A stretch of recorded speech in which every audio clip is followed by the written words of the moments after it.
Hello നമസ്കാരം. ഞങ്ങള് വഴി പുതിയതായിട്ട് കുറെ റോഡ് വന്നു. എപ്പോഴും വഴി ജാൻചേട്ടൻ ഇന്നലെ വഴിതെറ്റിട്ട് വീണ്ടും 15 മിനിറ്റ് ഓടിച്ചു. അങ്ങനെ വഴിതെറ്റിലോ ഒരു തെറ്റില്ലായിരുന്നു. അപ്പൊ വഴിതെറ്റിയ വഴികളൊന്നും ശരിയാക്കാൻ വേണ്ടി ഞങ്ങൾ വീണ്ടും വീണ്ടും തെറ്റിയ വഴിയിലൂടെ വീണ്ടും വീണ്ടും ഓടിച്ചോണ്ടിരിക്കും. ഇനി തെറ്റോന്ന് അറിയണ്ട. ജീവിതത്തിൽ അങ്ങനെ പറ്റുമോ? തെറ്റിയ വഴികളിലൂടെ വീണ്ടും വീണ്ടും ഓടിച്ച് ശരിയായ വഴികൾ കണ്ടെത്തുവാൻ വേണ്ടിട്ട് പറ്റുവാണെങ്കിൽ അല്ലേ? അല്ല, ഞാനത് പിന്നീട് വീഡിയോ എടുക്കാൻ പറയാൻ വേറൊരു കാര്യം. ഈ പണ്ട് ഇതുപോലെ ഞങ്ങളൊരു റോഡ് ട്രിപ്പ് പോയപ്പോ, അതായത് കല്യാണം കഴിഞ്ഞതിന് മുമ്പ് കുറെ റോഡ് ട്രിപ്പ് പോയിട്ടുണ്ട്.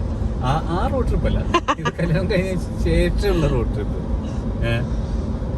ആ റോഡ് ട്രിപ്പ് പോയപ്പോ കല്യാണം കഴിഞ്ഞ് ഹണിമൂൺ ട്രിപ്പ് ശരിക്കും പറയാണെന്നുണ്ടെങ്കിൽ മൂന്നാറിലേക്ക് റോഡിൽ കൂടിയല്ലേ പോണത്. അതെ അതെ അതെ. എന്ത് നമ്മള് പാവങ്ങള് നമ്മള് മൂന്നാറിലേക്ക് വണ്ടി ഓടിച്ച് ജാൻജോഷി വണ്ടി ഓടിച്ച് ഞാനും അവിയും കൂടി ഇങ്ങോട്ട് ഇരുന്ന് പോയ ഒരു റോഡ് ട്രിപ്പ്.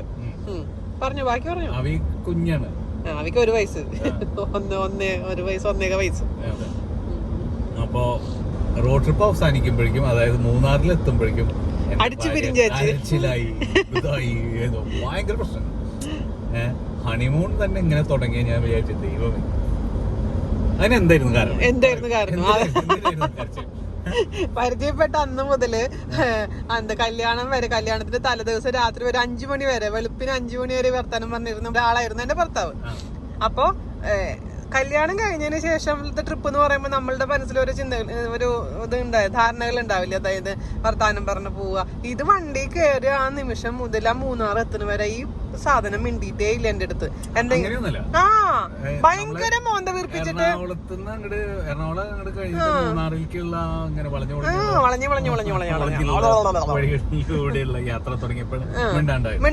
മിണ്ടാണ്ടായെന്ന് വെച്ച് കഴിഞ്ഞാൽ ഒരുമാതിരി എന്തെങ്കിലും ചോദിച്ചതിന് ഉത്തരം പറയാന്നല്ല, ഒരു മുഖമൊക്കെ വീർപ്പിച്ച് വേറെ ഏതൊരു എനിക്ക് അറിഞ്ഞൂടാ, ഇപ്പൊ പ്രത്യേകിച്ച് അറിയാം. അപ്പൊ നമ്മളുടെ കൂടെ ഇത്ര നാളുണ്ടായിരുന്ന, അല്ലെങ്കിൽ നമ്മള് സംസാരിച്ചോണ്ടിരുന്ന ഇതൊരു മനുഷ്യനിൽ നിന്ന് പെട്ടെന്ന്, അതും പ്രത്യേകിച്ച് ഇങ്ങനത്തെ ഒരു എക്സൈറ്റഡ് ആയിട്ടുള്ള ഒരു യാത്രയില് നമ്മള് പ്രതീക്ഷിച്ച പോലെ അല്ലാതെ ഒരുമാതിരി ഒരു സ്വഭാവം. എനിക്കങ്ങ് കരച്ചിൽ വന്നു. നമ്മള് അപ്പൊ എന്തോ 2-3 എന്തൊക്കെ അങ്ങോട്ടും പറഞ്ഞ് ഞാൻ കരയാൻ തുടങ്ങി.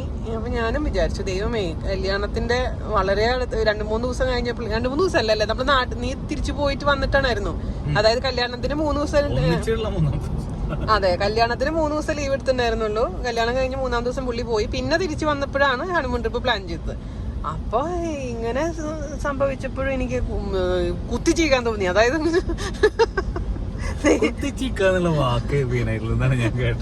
അതാ എന്റെ ഫ്രണ്ട് അതുല്യയിൽ നിന്നാണ് ഞാൻ പഠിച്ചത്, കണ്ണൂര് അതുല്യ.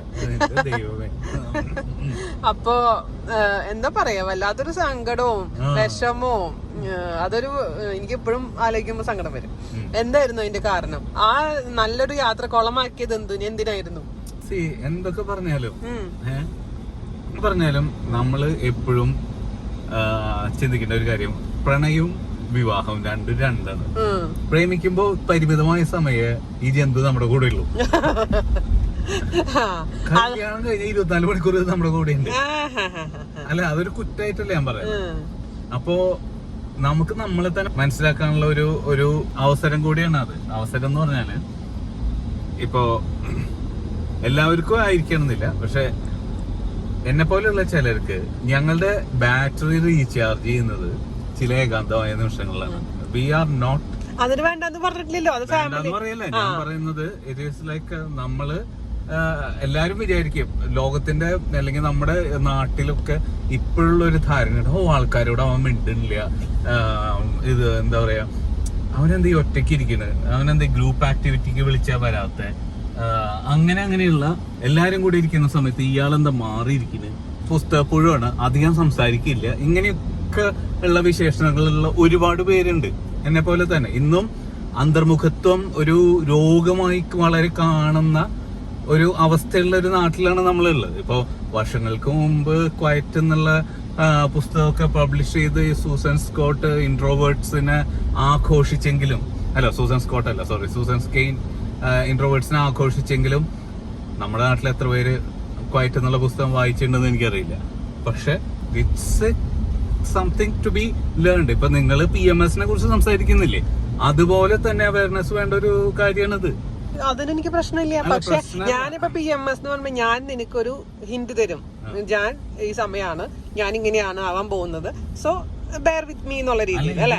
ഇത് കല്യാണം കഴിഞ്ഞ സമയത്ത് എനിക്ക് താങ്കളെ വളരെ മിനിമം ആയിട്ട് അറിയുള്ളൂ. അതായത് നല്ലൊരു വശങ്ങൾ മാത്രമേ എനിക്ക് അറിയുള്ളൂ, ചീത്ത വശങ്ങൾ അറിഞ്ഞു തുടങ്ങുന്നേ ഉള്ളൂ.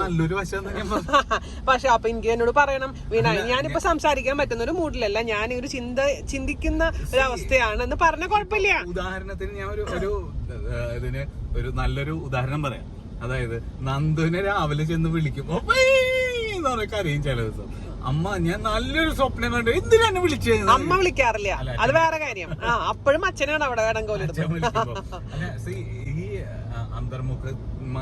അന്തർമുഖികളുടെ റീചാർജിങ് സംഭവിക്കുന്ന സമയം എന്ന് പറഞ്ഞാൽ അവർക്ക് പോലും അറിയാതെ it is like such a, ഇപ്പൊ എന്നെ സംബന്ധിച്ച് എനിക്ക് ഇന്ന് ഓർമ്മയുണ്ട്, ആ ഡ്രൈവില് I was in the pleasantest mood.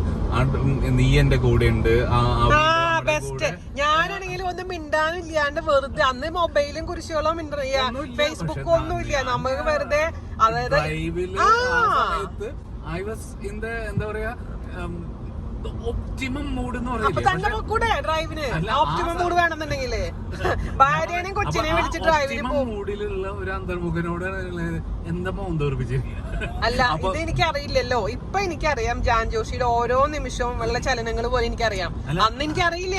അന്നൊരു കല്യാണം കഴിഞ്ഞൊരു പുതുമോടിയിൽ ഇരിക്കുന്ന ഒരു ഭാര്യ ഭർത്താവ് ഇങ്ങനെ മിണ്ടാതെ, അത് ലോങ് ഡ്രൈവ് 3-6 വരെ മിണ്ടാതിരിക്കുന്നു എന്ന് പറയുമ്പോ സംതിങ് ഇസ് റോങ് എന്നല്ലേ എനിക്ക് തോന്നുള്ളൂ. എന്തോ പ്രശ്നം, എന്താ ശരിയായില്ലേ, കല്യാണം കഴിഞ്ഞതിന് ശേഷം ഇഷ്ടപ്പെട്ടില്ലേ, അങ്ങനത്തെ ചിന്തകളൊക്കെ അല്ല പറയാൻ പറ്റില്ല എനിക്ക്. ഞാൻ ഓൾറെഡി ഒരു ചൂടുവെള്ളത്തിൽ വീണിരിക്കുന്ന പൂച്ചയാ, അപ്പൊ വീണ്ടും എന്ത് പറ്റി, അങ്ങനെയൊക്കെ ചിന്തകളാണ് നമ്മുടെ കാട് കയറി നമ്മൾ ചിന്തിക്കുന്ന സമയാ. അപ്പൊ എന്നല്ലെങ്കിൽ പറയാ, വീണ ഞാൻ ഇങ്ങനെയാണ്, അത് പറഞ്ഞിരുന്നെങ്കിൽ എനിക്ക് പ്രശ്നം ഉണ്ടാവില്ല. ഇതൊന്നും പറയുന്നില്ലല്ലോ മനുഷ്യൻ. ഇപ്പൊ അതൊക്കെ പറഞ്ഞിട്ട് അല്ല പറഞ്ഞു വന്നത് അതാണ്. പറഞ്ഞ ചില മൊമെന്റ്സിൽ നമ്മൾ ഏറ്റവും എന്താ പറയാ the pleasantest possible communion between your soul and the collective consciousness എന്നൊക്കെ പറയില്ലേ, ലോകത്തിന്റെ ആത്മാവുമായിട്ട് നമ്മുടെ ആത്മാവ് ഇണചേരുന്ന അത്രയും ഗംഭീരമായ നിമിഷങ്ങൾ. ആ നിമിഷങ്ങളിൽ ചിലപ്പോ ഒരു ആ നിമിഷങ്ങളില് അതിന്റെ ഉള്ളിൽ നിന്ന് വിടുതൽ ചെയ്യാനും സംസാരിക്കാനും അല്ലെങ്കിൽ ഇത് ചെയ്യാനും you may not be ready. ഇപ്പൊ പലരും ഇത് ചെയ്യാറുണ്ട്, why don't you socialise so much. ഞാൻ പറയാം, ജോലിയും ഇതൊക്കെ കഴിഞ്ഞിട്ട് എന്നെ സംബന്ധിച്ച് okay I have a part of extroversion, ആ പാർട്ട് ഓഫ് അതൊക്കെ അക്കമഡേറ്റ് ചെയ്യുന്ന പോലെ എന്റെ റീചാർജിങ് സംഭവിക്കുന്നത് എന്റെ ഏകാന്തതകളിലാണ്, എന്റെ ചിന്തകളിലാണ്, എന്റെ സോ ആ സമയം കൂടെ ആളുകൾ അപഹരിക്കുമ്പോൾ അല്ലെങ്കിൽ when you are in a social construct, ആ സമയത്ത് കൂടെ then I become completely drained. അപ്പോ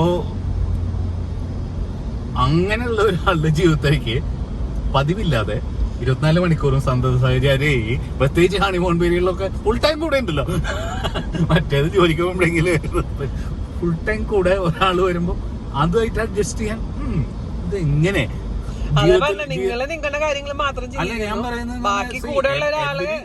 every person goes through this. 24 മണിക്കൂറും ഒരാൾ കൂടെ ഉണ്ടാവുന്ന ഒരു അവസ്ഥ മുൻപ് അനുഭവിച്ചിട്ടില്ലാത്ത, ആൻഡ് 24 മണിക്കൂർ ഇനി ജീവിതകാലം മുഴുവൻ ഉണ്ടല്ലോ എന്നുള്ള ജീവിതകാലം മുഴുവൻ ഉണ്ടാവണമെങ്കിൽ അതുപോലെ പെരുമാറലല്ലേ ഉണ്ടാവുള്ളൂ, അല്ലെങ്കിൽ അപ്പൊ വിട്ടിട്ട് പോകില്ലേ. അതുകൊണ്ട് ഇല്ലാന്ന് ഞാൻ പറയില്ല. ഞാൻ പറഞ്ഞ ആ ഒരു ഇതിനോട് സമയത്തോ അതിന് പ്രശ്നമൊന്നുമില്ല, പക്ഷേ you should inform me, this is the thing. അപ്പൊ അതുകൊണ്ട് അതിനാണ് ഈ വീഡിയോ.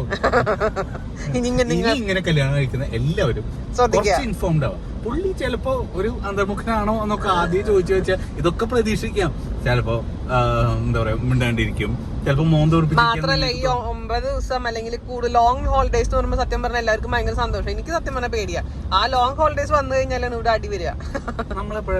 കഴിഞ്ഞ കുറച്ച് ദിവസം മുമ്പ് അടി ഉണ്ടായില്ലേ? രാത്രിയല്ല, ഈവനിങ് ഒക്കെ മിണ്ടാണ്ട് ഭാവി ചോദിച്ചത് വാട്ട് ഹാപ്പൻഡ് ടു അച്ഛ, വൈ ഹീസ് ലൈക്ക് ദിസ് എന്നൊക്കെ പറഞ്ഞു. അപ്പൊ എന്നോട് പറഞ്ഞത് കഫ് സിറപ്പ് കഴിച്ചാന്ന്, പിറ്റേ ദിവസം രാവിലെ എന്നോട് സോറി പറഞ്ഞത്. ഓ പിന്നെ കഫ് സിറപ്പ് കഴിച്ചാൽ ബോധം പോകും. എന്നാ പറയാ അടി, എനിക്ക് ഞാനിങ്ങനെ കുടിച്ചു, അതുകൊണ്ടാണ് ഇത്. ഫോൺ വന്നപ്പം കൊണ്ടുകളി കൊണ്ടുപോന്നൊക്കെ പറഞ്ഞു ഒരു ബഹളം. എന്റെ ദൈവമേ, ചില സമയത്ത് എന്താ പറയാ എനിക്ക് പരിചിതമല്ലാത്തൊരു വീണ എന്നുള്ള വ്യക്തിയെ എനിക്ക് ഇങ്ങനെ കാണാൻ കിട്ടുന്നു. അത് എനിക്ക് പരിചിതമല്ലാന്നുണ്ട്, എന്റെ മനസ്സ് വേറൊരു സ്റ്റേറ്റിലിരിക്കും. കഫ്സലൊക്കെ അടിച്ച പോലെ കിറങ്ങിയിരിക്കുന്ന ഒരു സമയത്ത്. അപ്പോ പറഞ്ഞു വന്നത്, എല്ലാരും കല്യാണം കഴിയുമ്പോൾ പ്രത്യേകിച്ച് ഈ ആദ്യമായിട്ട് 24 മണിക്കൂർ ഒരാൾ കൂടെ ഉണ്ടാവാൻ പോകുമ്പോഴുള്ള പ്രത്യാഘാതങ്ങളെ കുറിച്ച് ബോധവാന്മാരൊക്കെ ബോധവതികളൊക്കെ പേടിപ്പിക്കാനല്ല കാര്യമാണ്. ഉള്ള കാര്യം മാത്രല്ല, നമ്മുടെ സാമൂഹിക കാഴ്ചപ്പാടുകളിൽ, നമ്മുടെ മാത്രമല്ല ആഗോളപരമായ സാമൂഹിക കാഴ്ചപ്പാടുകളിൽ വരേണ്ട ഒരു മാറ്റവും കൂടിയാണ് അത്. കാരണം ഇന്ന് സ്കൂളുകളിലൊക്കെ വരുമ്പോൾ എല്ലാം ഗ്രൂപ്പ് ആക്ടിവിറ്റിയാണ്. ഓഫീസുകളിൽ പോകുമ്പോൾ ടീമായി വർക്ക് ചെയ്യൂ എന്നുള്ള ഇതാണ്. But not all of us are cut out to be team members. Team members എന്ന് പറഞ്ഞാൽ വി മേ ബി ഹാവിങ് എന്താ പറയാ, ടീമായിട്ട് വർക്ക് ചെയ്യാൻ ബുദ്ധിമുട്ടെന്നല്ല, പക്ഷെ നമ്മുടെ ഏറ്റവും prime contributions, some of us, it happens when you are alone, when you are thinking, when you are not with anyone else. അപ്പോൾ അതിൻ്റെ ഒരു ഇതെന്ന് പറഞ്ഞാൽ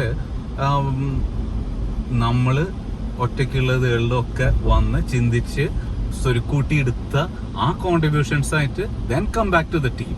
ഫുൾ ടൈം ടീമായി എക്സിസ്റ്റ് ചെയ്യുമ്പോൾ a kind of shallowness, very rarely ഒരു depth after ഡെപ്തിലേക്ക് പോകുന്ന ടീംസിൽ ഞാൻ വർക്ക് ചെയ്തിട്ടുള്ളൂ. അത് പിക്ക് ഔട്ട് ചെയ്ത ആളുകളായിട്ട്, നമ്മൾ അതുപോലെ സമരസപ്പെടുന്ന ആളുകളായിട്ട് when you start building on each other, real building on each other സംഭവിക്കുന്നത്. മറ്റേത് അല്ലെങ്കിൽ പലപ്പോഴും സംഭവിക്കുന്നത് യുവർ ഒപ്റ്റിമം ലെവലിൽ നിന്ന് താഴെ പോവുകയാണ്. Most of the time you are trying to bring up the rest to a kind of level playing field, അല്ലെങ്കിൽ അവർ നമ്മളെ എഡ്യൂക്കേറ്റ് ചെയ്യായിരിക്കും. ബട്ട് ദാറ്റ്സ് ജസ്റ്റ് എന്താ പറയുക, ഒരു അടിത്തറ മാത്രമാണ്. ആക്ച്വൽ എലിവേഷൻസ് സംഭവിക്കുന്നത് ഒരുപക്ഷെ ഏകാന്തതകളായിരിക്കും. എല്ലാവർക്കും അങ്ങനെയാവണമെന്നില്ല, കുറെ പേർക്കെങ്കിലും അങ്ങനെയാണ്. അത് മനസ്സിലാക്കി, നോട്ട് എവറി ടൈം. ഇപ്പോ ഒരു ഉദാഹരണം എന്ന് പറഞ്ഞാൽ, പാരന്റ്സിനെ വരെ ടീമായി വർക്ക് ചെയ്യിപ്പിക്കുന്ന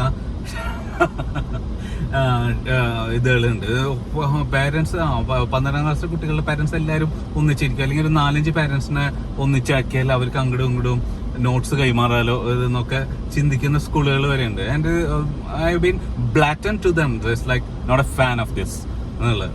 ഒറ്റ കാര്യമുള്ളൂ, not a fan of this. നിങ്ങൾക്ക് എന്തെങ്കിലും ഞങ്ങളോട് സംസാരിക്കാനുണ്ടെങ്കിൽ ഹാവ് എൻ ഇൻഡിവിജ്വൽ കൺവെർസേഷൻ. അപ്പൊ അത് ലോകം അങ്ങനെ ധാരണ, ഒരു മിഥ്യാധാരണയാണ്. Let's give a break to the group activities. എല്ലാരും അങ്ങനെയല്ല, അതൊരു വലിയ ഇതുകളാണ്. അത് ഇന്നിപ്പോ രാവിലെ അവിരടുത്ത് അതാ പറഞ്ഞേ. അപ്പൊ അവി പറയണ്ടായിരുന്നു നന്ദുവിന് കുറച്ചും കൂടെ മിംഗ്ലിങ് പഠിപ്പിക്കണം മറ്റുള്ള പിള്ളേരായിട്ട്. അത് ഞാൻ പറഞ്ഞു, അത് അവന് തോന്നുന്ന സമയത്ത് അവന് ചെയ്തോട്ടെ, നമ്മള് നിർബന്ധിച്ചിപ്പോ അത് ചെയ്തിട്ട ആവശ്യമില്ലല്ലോ. അവൻ അച്ഛന്റെ മോനല്ലേ, അപ്പൊ അതുപോലെ കുറച്ചും കൂടെ ബെറ്റർ ആണെന്ന് തോന്നുന്നു. പക്ഷെ അവനൊരു അല്ല, അച്ഛന്റെ ഈ സമയം എനിക്ക് അറിയില്ലല്ലോ, അച്ഛമ്മ പറഞ്ഞ കാര്യങ്ങളല്ലേ അറിയുള്ളൂ. അപ്പൊ ഞാൻ പറഞ്ഞു മേ ബി അച്ഛൻ അതേപോലെ തന്നെ ആയിരുന്നിരിക്കും. അപ്പൊ അവന് കംഫർട്ടബിൾ ആവുന്ന സോണിൽ അവൻ വരുമ്പോ അവൻ നന്നായിട്ട് മിണ്ടുന്നുണ്ട്. അല്ലാതെ ചുമ്മാ പോയി അങ്ങനെ മിണ്ടുന്ന ടൈപ്പ് അല്ല നന്ദു. പിന്നെ വളർന്നു വരല്ലേ, മാറ്റങ്ങൾ നമ്മളൊന്നും കമ്പൽ ചെയ്ത് മിണ്ടിപ്പിക്കാനോ ഒന്നും നടക്കണ്ട എന്ന് പറഞ്ഞു. അവിയാണെങ്കിൽ അവി ക്യാമറയ്ക്ക് മുന്നിൽ വരില്ല എന്നുള്ളൂ, പക്ഷെ അവി ആക്ച്വലി ഒരു പീപ്പിൾസ് പേഴ്സൺ ആണ്. അപ്പൊ 2 എക്സ്ട്രീംസ് ഉള്ള ഒരു വീട്ടില് അച്ഛനും അമ്മയാണ് ഞങ്ങള്.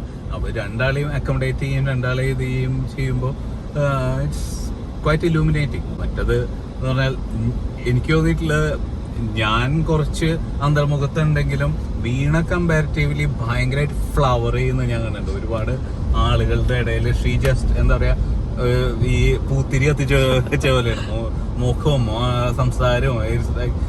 അപ്പൊ എനിക്ക് ഒട്ടും പരിചയമില്ലാത്ത, എനിക്ക് ഇഷ്ടക്കേടൊന്നുമില്ല, ബട്ട് ഇറ്റ് ഈസ് ലൈക്ക് ഒന്നുമില്ലാത്ത ഒരു കാര്യമില്ലാത്ത കാര്യങ്ങളെ കുറിച്ചൊക്കെ വീണ ഇങ്ങനെ സംഭാഷണങ്ങൾ എടുത്തിടും. അതിനെ കുറിച്ച് എന്താ പറയാ, അപ്പൊ തീരേണ്ട ഓൾമോസ്റ്റ് ഫോൺ വെക്കാൻ പോകുമ്പോഴേക്കും അപ്പോഴേക്കും വീട് ഇങ്ങനെ എന്തെങ്കിലും തോണ്ടിയിട ഒരു 15 മിനിറ്റ് അങ്ങോട്ട് മാറിക്കിട്ടും. അല്ല, അത് ഒരു കഴിവാണ്, ഒരു ആട്രിബ്യൂട്ട് ആണ്. But just think everyone is not. അല്ല, അങ്ങനെയുള്ള ആൾക്കാരോട് മാത്രമേ ഞാൻ മിണ്ടുള്ളൂ.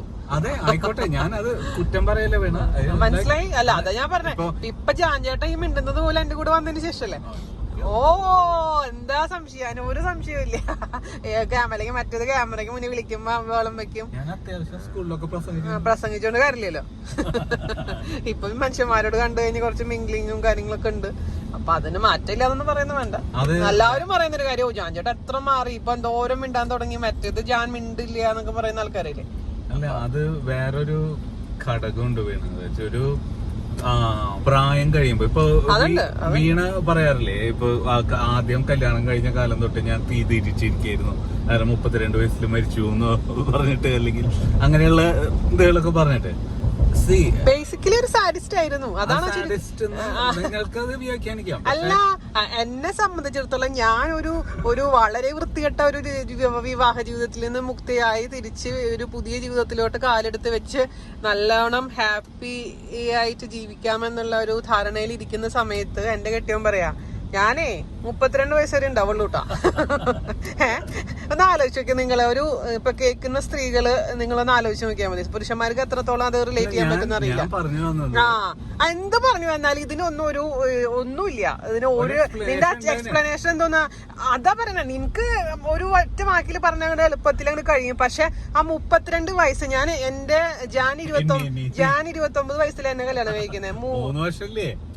3 വർഷം 32 വയസ്സ് കഴിഞ്ഞ ബർത്ത്ഡേ കഴിഞ്ഞ വരെ ഉണ്ടല്ലോ, ഞാനിങ്ങനെ തീതെന്ന് പറഞ്ഞു കഴിഞ്ഞാൽ മരിച്ചു ജീവിക്കാന്നൊക്കെ പറയില്ലേ, അതുപോലെ അതിന്റെ എക്സാമ്പിൾ പറയാ. ലോകത്തിലുള്ള വലിയ വലിയ മഹാന്മാരൊക്കെ 32 അവൻ സ്വയം മഹാനായി, അതായത് ഞാൻ ഞാൻ മഹാനാണ് എന്ന് സ്വയം ഇങ്ങനെ പ്രഖ്യാപിച്ചിട്ട് പറയാ.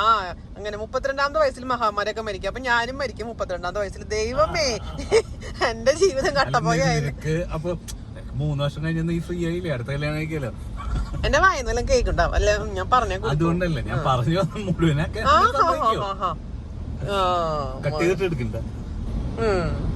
അല്ല, ഞാൻ പറഞ്ഞു വന്നെന്ന് പറഞ്ഞാൽ ജീവിതത്തിൽ ഇംപെർമനൻസ് ഇതൊന്നും ശാശ്വതമല്ല. ഏറ്റവും ഹാപ്പി ആയിരിക്കുന്ന നിമിഷങ്ങൾ ഇതും കടന്നു പോകും, ഏറ്റവും വിഷമിച്ചിരിക്കുന്ന നിമിഷങ്ങൾ ഇതും കടന്നു പോകും എന്നൊരു ധാരണയില് ചെറുപ്പത്തിൽ അത് ഉൾക്കൊള്ളാൻ കുറച്ചുകൂടെ ബുദ്ധിമുട്ടാണ് നമുക്ക്. ബട്ട് വെൻ യു ഏജ്, അങ്ങനെയുള്ള എന്താ പറയാ ഡെപ്തുകള് ഉൾക്കൊള്ളുകയും ഹാപ്പിനെസ് സന്തോഷിക്കും, മാക്സിമം സന്തോഷിക്കും. ബട്ട് ഇറ്റ് വിൽ പാസ് എന്നുള്ളത് നമ്മുടെ ഭാഗമാവുന്നത്. ഇറ്റ്സ് ലൈക്ക് ഓരോ ദിവസവും എഴുന്നേൽക്കുമ്പോൾ ഇന്ന് രാത്രി ചിലപ്പോൾ ഉറങ്ങാൻ ഞാൻ ഉണ്ടാവില്ല, ഓരോ ദിവസവും ഉറക്കാൻ കിടക്കുമ്പോൾ നാളെ ഞാൻ എഴുന്നേൽക്കില്ല എന്നുള്ളതൊക്കെ ആ ഇംപെർമനൻസ് നമ്മുടെ ഒരു ഭാഗമാവുന്നതും നമ്മുടെ സാഡ്നെസ്സോ സൊറോ ലോങ്ങിങ് ഇതൊക്കെ നമ്മളെ കുറെ കൂടെ ഹോളാക്കും. അപ്പോൾ വേദനിപ്പിക്കും, ബട്ട് ആ വേദനകള് അതൊരു വേദന മാത്രല്ല, അത് ജീവിതത്തെ കുറിച്ചുള്ള വളരെ വല്ലാത്ത ജീവിതമായി പോയി. നീ കൊറേ അതന്നെ പറഞ്ഞ കൊറേ ബുക്കും കൊറേ സിനിമകളും കൊറേ കണ്ടിട്ട് മനുഷ്യന്മാരെ അതന്നെ പറഞ്ഞത് ബേസിക്കലി തീറ്റിപ്പിക്കുക, അത്രേ ഉള്ളൂ. നിങ്ങള് പറയണ പോലെ നിങ്ങൾ വലിയ വലിയ മഹാന്മാരെ ബുക്ക് വായിക്കും, അല്ലെങ്കിൽ അത് ഉൾക്കൊണ്ടുകൊണ്ട് ജീവിക്കാൻ തുടങ്ങുന്ന ഞാൻ സാധാരണക്കാരായ ഒരു സ്ത്രീയാണ്. അപ്പൊ എനിക്ക് അതൊക്കെ കാണാനും കേൾക്കാനൊക്കെ രസമുള്ള കാര്യം. പക്ഷെ സ്വന്തം ജീവിതത്തിലോട്ട് വരുമ്പോ അപ്ലൈ ചെയ്യണം എന്ന് പറയുമ്പോ കുറച്ച് ബുദ്ധിമുട്ടുള്ള ഒരു കാര്യമാണ്. അതിപ്പോ ഇപ്പൊ ഒരു കാര്യം ഞാൻ ചോദിക്കട്ടെ, ഇപ്പൊ ഈ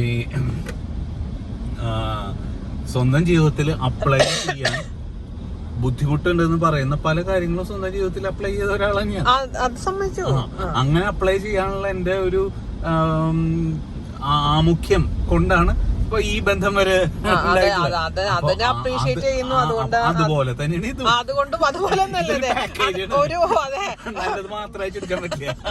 നിനക്ക് ഞാനൊരു ജീവിതം തന്നു, പക്ഷെ നീ 3 വർഷത്തോളം ഇതേപോലെ എന്തോരം മറ്റേ പരീക്ഷണ ഘട്ടത്തിൽ 32 വയസ്സെന്നുള്ള ഒരു വെറുതെ ഇത് പറഞ്ഞാണ്. ഇപ്പൊ നാളെയാവാത് അതെ, എല്ലാ മനുഷ്യരും അങ്ങനെയാണ് ജാനെ. നാളെ ഇപ്പൊ ഞാൻ നാളെ ഉണ്ടാവണമെന്നോ നീ നാളെ ഉണ്ടാവണമെന്നൊന്നുമില്ല. പക്ഷെ അങ്ങനെയല്ല, ഒരു കല്യാണം കഴിച്ചതിന് പിറ്റേ ദിവസം പറയാം ഞാൻ 32 വയസ്സിൽ മരിച്ചു എന്ന് പറഞ്ഞു കഴിഞ്ഞാൽ ആ ഭാര്യക്ക് ഉണ്ടാവുന്നൊരു വിഷമം ആദ്യം നിങ്ങൾക്കൊന്നും പറഞ്ഞാൽ മനസ്സിലാവില്ല. ഞാൻ പറഞ്ഞേ, നീക്ക് കല്ലുകൊണ്ട് ഉണ്ടാക്കിയ ഹൃദയങ്ങളുള്ള ആൾക്കാരാണ്, പറഞ്ഞിട്ട് കാര്യമില്ല. നിങ്ങൾ ഭയങ്കര പ്രാക്ടിക്കല് അതന്നെ പറഞ്ഞത്. നമ്മളിത് നിങ്ങൾക്ക് മനസ്സിലായില്ല. ഈ